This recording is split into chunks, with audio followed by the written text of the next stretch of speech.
Hi, I'm Greg Weldon, publisher of the Global Macro Strategy Report, and I have a little bit of a preview of tomorrow's massive 59-page focus on the U.S. consumer, and we're talking about a precipitous plunge in consumer sentiment. That's according to the University of Michigan.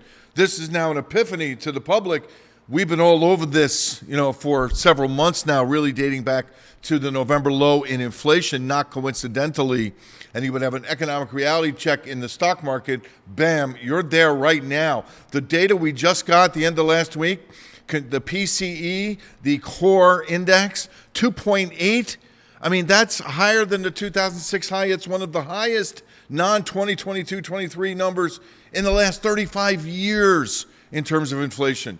Not only that, you've had the headline rate above 2.5% for 45 of 48 months and above the 2% target rate for 48 consecutive months. That's 4 straight years where the PCE headline index on a year-over-year basis has been above the Fed's 2% target rate. Not only that, now we're seeing spending on services deflate. We've seen spending at eating and drinking establishments within retail sales deflate, and we've talked about that a lot. But here within the PCE, this is almost unheard of, that spending and services declined in the month. The year-over-year rates lost 100 basis points. It's lost a third of its real growth here, 100 basis points in just 5 months. This is like stunning numbers. And then you throw into consumer expectations. Jerome Powell has said repeatedly, consumer and overall inflation expectations remain anchored. Well anchored, actually, is his phrase.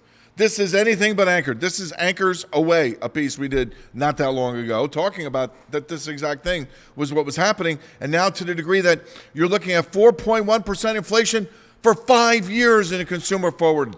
I mean, that's the highest since February of 93, all the way back here. The downtrend line, 30, 35 years downtrend line in inflation and lower interest rates, over. And we can see that there. On the flip side of that, you have stagflation. There's your inflation. Here's your stag. The stagnant is turning into an outright recession-like numbers in consumer expectations when you look at where you are in the headline numbers from the University of Michigan.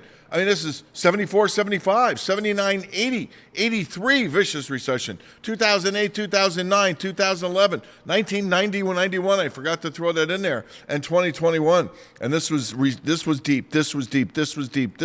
These were vicious recessions along with 2008, 2009, the pandemic, and where you are now. I mean, that's highly problematic going forward. Is the stock market priced for this? A hardening consumer cocoon?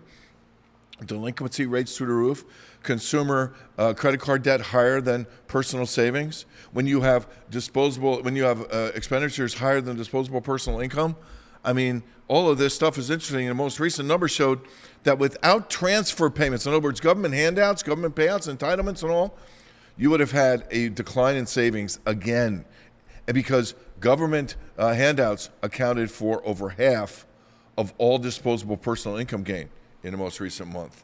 I mean, this is stuff living on borrowed time is the stock market right here.